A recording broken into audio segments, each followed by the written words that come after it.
Hi, I'm Andrew Tsao. In this episode of Backstory, we're talking about It Takes a Cult, a documentary that explores the Love family commune that started in Seattle in the late 1960s. As someone who grew up as part of the Love family, director Eric Johannsen provides an insider's look at what brought this group together and how time has changed the family and its members. We're thrilled he could join us today. Eric, welcome to Backstory. Thanks for being here. The first question I had after I looked at the film is, I got to ask Eric his opinion on this. What's the difference between a cult, a religion, a community, a clique? You know what I'm saying? I mean, why do we give labels to these things? And of course, in our world today, cult has an incredibly negative connotation, probably, well, from way back. But can you talk to me a little bit? Because obviously you titled your film, It Takes a Cult, and I don't know that the Love family would say they were one or not, but I'd love to hear your opinion on that.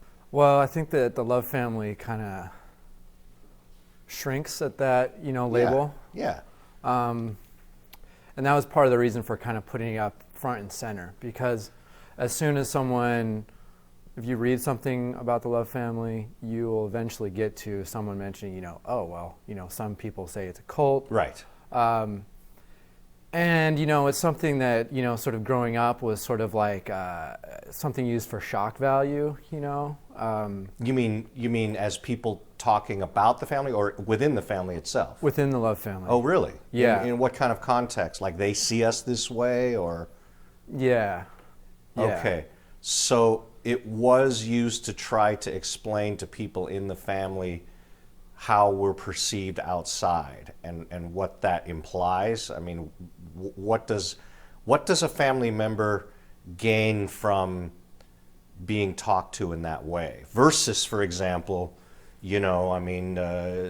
saying we're just a faith and we're a people. I mean, we don't call the Amish a cult, right? Yeah, but at one point, I'm sure, my point is that every religion, established religion, was a cult at one time. Got it. Okay. And, so often it is used to sort of like separate a group, make them seem, like very, very fringy. But, it's a source of irritation. Yes. But also kind of like a source of pride, too, Really? in a weird way. Really? Yeah. Because there's a sense of being distinctive, maybe a little bit. There's one can gain some identity from saying, okay, they see us as this, but we're aware of who we are, and so be it. So it's a double-edged sword, really. I mean, you think of organizations like that, and we of course think of charismatic leaders who gather people together to follow a certain set of beliefs.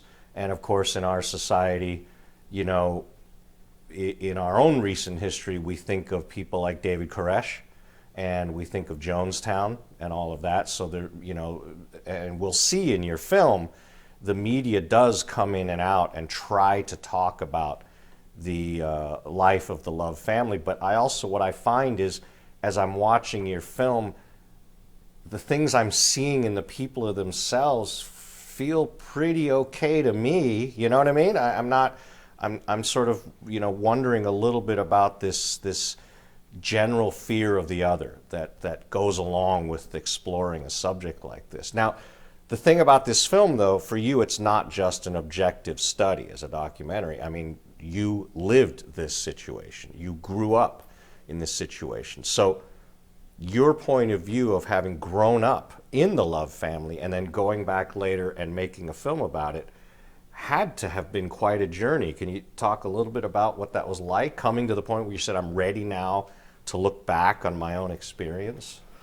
Yeah, well, the journey kind of happened very quickly.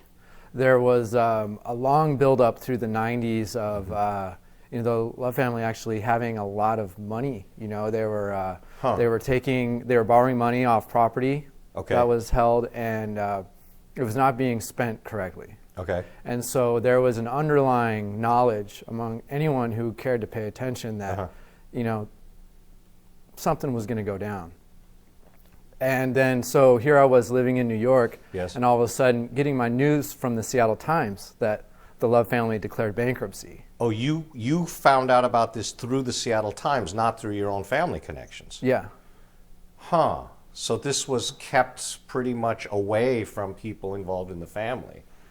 And that event led you to start thinking about this project? Yeah, because as soon as that happened, people sort of picked up on it on the internet, picked up in the press, and I sort of knew that people were going to start jumping onto the story and Okay. making their own conclusions, and I kind of felt like, something that I could just sort of sit on and wait until I felt like the right time to put in my 2 cents. It kind of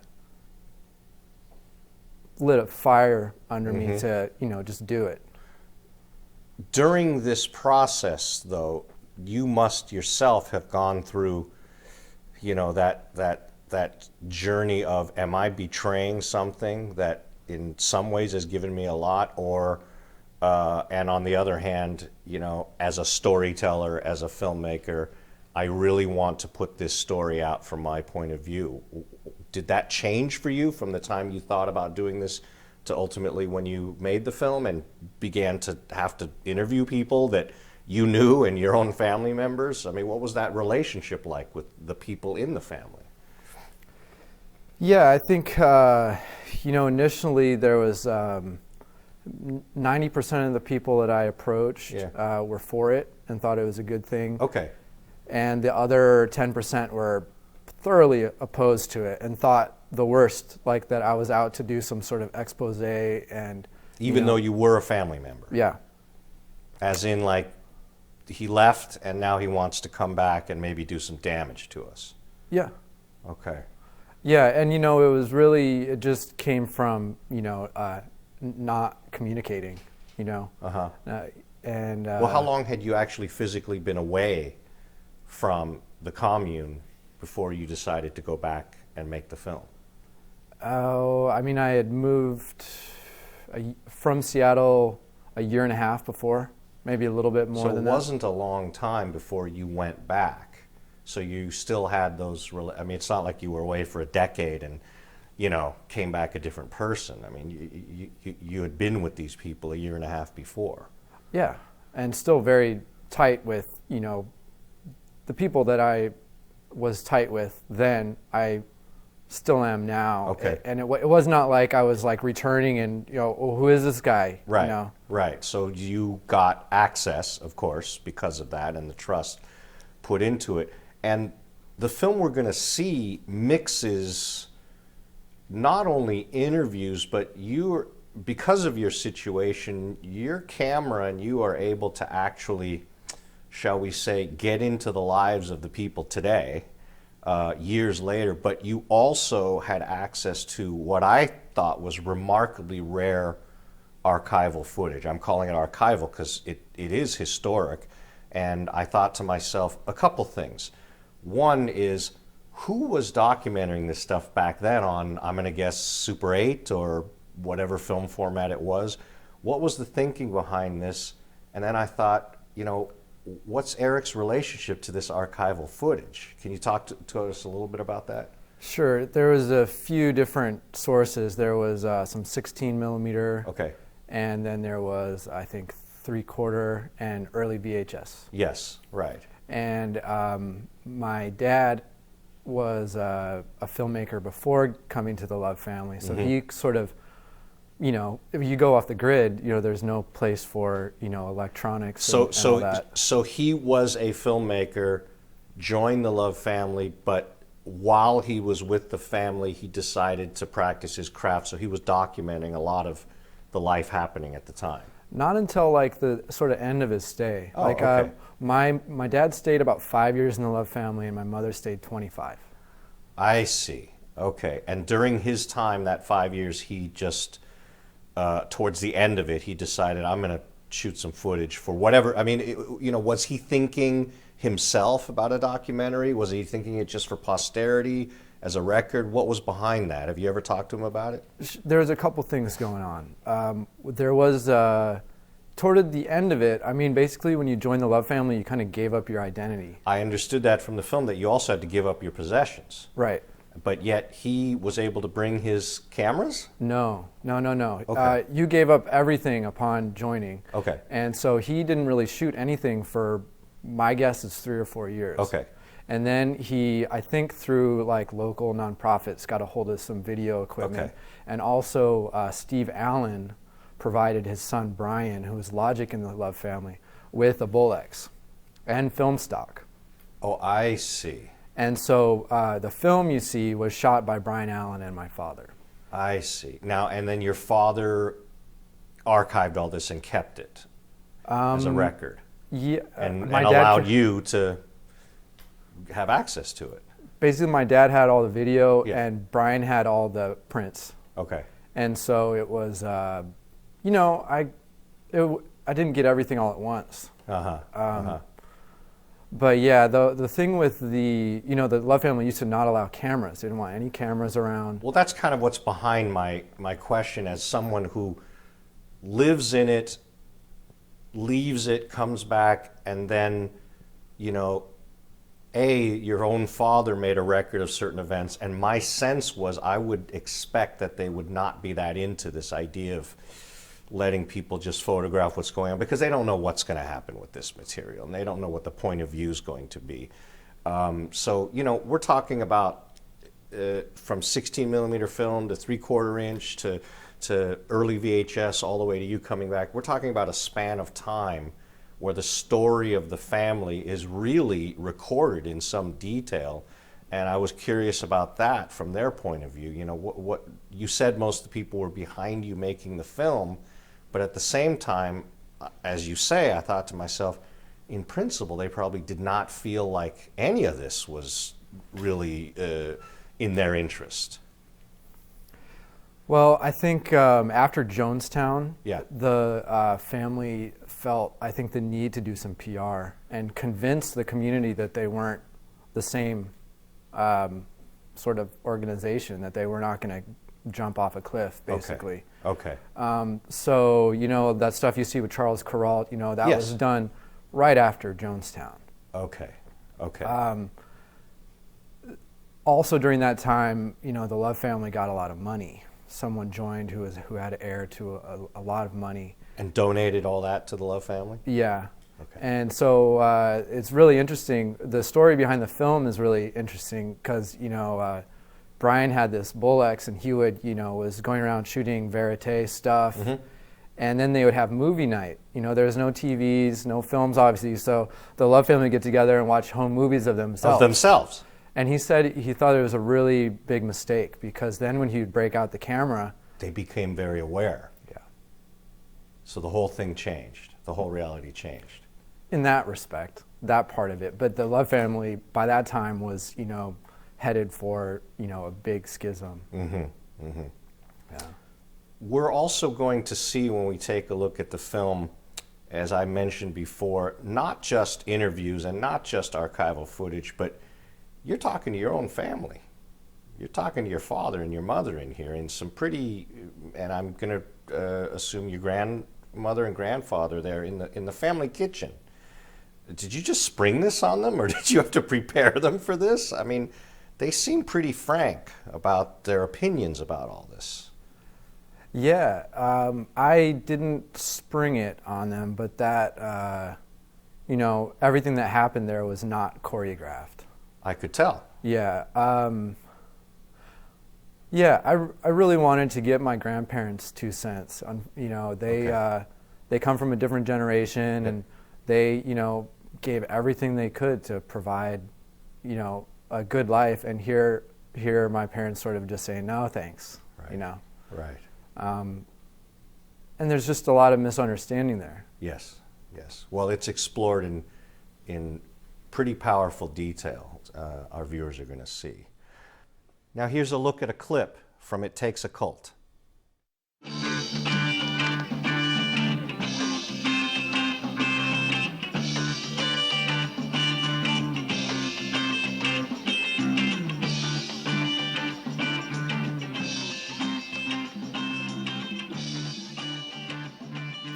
His followers call him a king, and the Love family is his kingdom. It's a kingdom in which women obey the men and everyone obeys love. If there's a direction, and you definitely want to follow them in, and keep it orderly. Otherwise, you'll have a fight. The women were put in an awkward position from the get-go. The women weren't allowed to wear pants or jeans. They had to wear dresses all the time. They weren't allowed to wear makeup. There was a lot of expectations of the women to be just, the homemaker, and they were expected to be this angelic vision of a woman. Now it says we're all going to have a good time, have a lot of fun. We got to know everybody's name here, so. Every guy that had more than one wife always ended up with a favorite wife. And the favorite wife went with him and did all these things. And then the other one got to be the babysitter with her kids and that caused a lot of problems too. Because not only are you not the favorite, you've got all the, quote, dirty, harder work. You're not out there, traveling on the bus and getting all the love and attention. You're back there making the granola, wiping the noses, teaching the homeschool, trying to put up with his other wife's kids. Eric, in the film we just saw, I got the sense that, let me say, I kept expecting that it would end tragically, happily, in some box that would make me feel a certain way about it, but it doesn't. It ends open-endedly. I have to say I learned a lot and about the family and about its history, and you as a filmmaker. Did you choose to not want to put this story, if you will, and tie a bow on it? You know what I mean? The last part of the film, we actually meet Love himself, and you can tell me if this is right, but it looked like he's continuing on in a different way with what he's always believed in. It's just manifest in a very different lifestyle. He no longer has hundreds of members. He has a couple dozen, but he looks like he's being entrepreneurial with some of the land and things going on there. I guess what I'm getting at is, for your own personal journey in making the film and what you've given us in the film as its own journey, where have you ended up on this? Is it too simple to say, it was something difficult for me and I'm over it, or is there some other place you landed as a person who lived it and as a filmmaker? Yeah, I think I landed in a place of contentment Okay. with the whole situation. Shortly after I finished it, maybe within the year, a book came out by a historian here in the Northwest, and people were calling me and saying, "Oh, did you read the book? It really seems like he, just really took Love's side and everything." And I had this feeling of I don't care. I think that I spent so much time sort of reconciling my alienation, Yes. and also my allegiance and my love. Yes. So I feel like I had done all that work. Yeah. And for someone to ask me how I felt about someone else's opinion, Yeah. it just didn't faze me. So did the experience of making the film itself lead you to this? I think so. Yeah. Can you talk about any turning points for you in the process that you can remember that struck you as, gee, I knew I was making this film and I knew it was going to be difficult and challenging. I had no idea it was going to take me here. Maybe a question answered, maybe a new question. I'm not sure how to answer that. Okay. I think that it was more of something that I just sort of set my mind to finish. Yeah. I had this feeling that if I didn't finish it, it would haunt me forever as this big project that was too hard to complete, so I dropped it. Uh-huh. And so... And did you feel like doing that along the way? Many times, yeah. Really? Yeah. I can't look at this material anymore. I can't keep trying to shape it into something. Sure, because it's one thing to do a documentary where you end up caring about the subjects that you're dealing with. Yeah. And then, you're spending more time with them in the post-production when they're not even there. Yeah. And these are my parents, Yeah. my grandparents, friends I've known my whole life, Yep. my friends' parents. Yep. So there was, it was very delicate. In the field of narrative and fiction, we would always say, well, if you don't know the end, you don't know the beginning. I mean, there's a shape to the story, right? Not so much when you're dealing with a living story like in documentary form.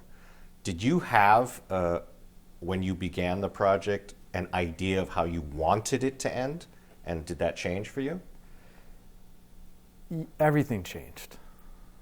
I think that one thing that I was sort of certain of when I started was I read somewhere, I did a lot of research on my own about different cults and religions that have come up through the years in America and all over the world.